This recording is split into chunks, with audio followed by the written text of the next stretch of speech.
Hello దోస్తులు, ఈరోజు మనం ఫుల్ ట్రెండింగ్లో ఉన్న స్వీట్ని అయితే తయారు చేసుకుందాం. ఫస్ట్ 1 కప్ ఆఫ్ సుజీని తీసుకుందాం. మనం ఎంత క్వాంటిటీలో సుజీ తీసుకున్నామో దాని డబుల్ క్వాంటిటీలో మిల్క్ని అయితే తీసుకొని ఒక బౌల్లో వేసి దాన్ని అయితే కాసేపు పక్కన పెట్టేసుకుందాం. దాన్ని కాసేపు మొత్తం మిక్స్ చేసి రెస్ట్ని ఇవ్వాలి. తర్వాత మనం ఒక బాండీని తీసుకొని స్టవ్ వెలిగించి బాండీ మీద పెట్టుకోవాలి. ఈ బాండీలో 2 to 3 టేబుల్ స్పూన్స్ గీ అయితే వేసేసుకుందాం. ఈ గీ అనేది పూర్తిగా మెల్ట్ అవనివ్వాలి. ఈ మెల్ట్ అయిన గీలో మనం కొంచెం జీడిపప్పును అయితే వేసుకొని దాన్ని బాగా వేయించుకుందాం.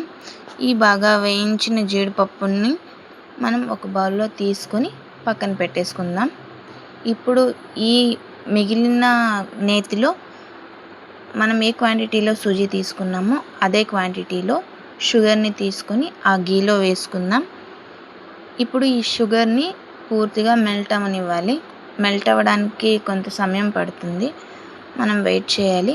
ఈ షుగర్ అనేది బాగా మెల్ట్ అయ్యి క్యారమిల్లా అవ్వాలన్నమాట. ఈ మెల్ట్ అయిన క్యారమిల్లో మనం ముందుగా కలిపి ఉంచుకున్న మిశ్రమాన్ని వేయాలి. దీన్ని ముందుగా మనం ఒక స్పూన్తో బాగా కలుపుకోవాలి. మిక్స్ చేసిన తర్వాత దీన్ని తీసుకొని ఆ నెయ్యిలో వేయాలి. వేస్తున్నప్పుడు మనం బాగా మిక్స్ చేయాలి. మిక్స్ చేస్తూనే ఉండాలి.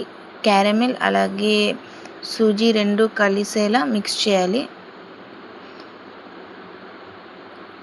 బాండీ నుంచి ఈ మిశ్రమం వేరయ్యేంత వరకు మనం బాగా కలుపుతూనే ఉండాలి. దీనిలో మనం వేడి చేసి పక్కన పెట్టుకున్న జీడిపప్పును కూడా వేసుకోవాలి. మన స్వీట్ రెడీ.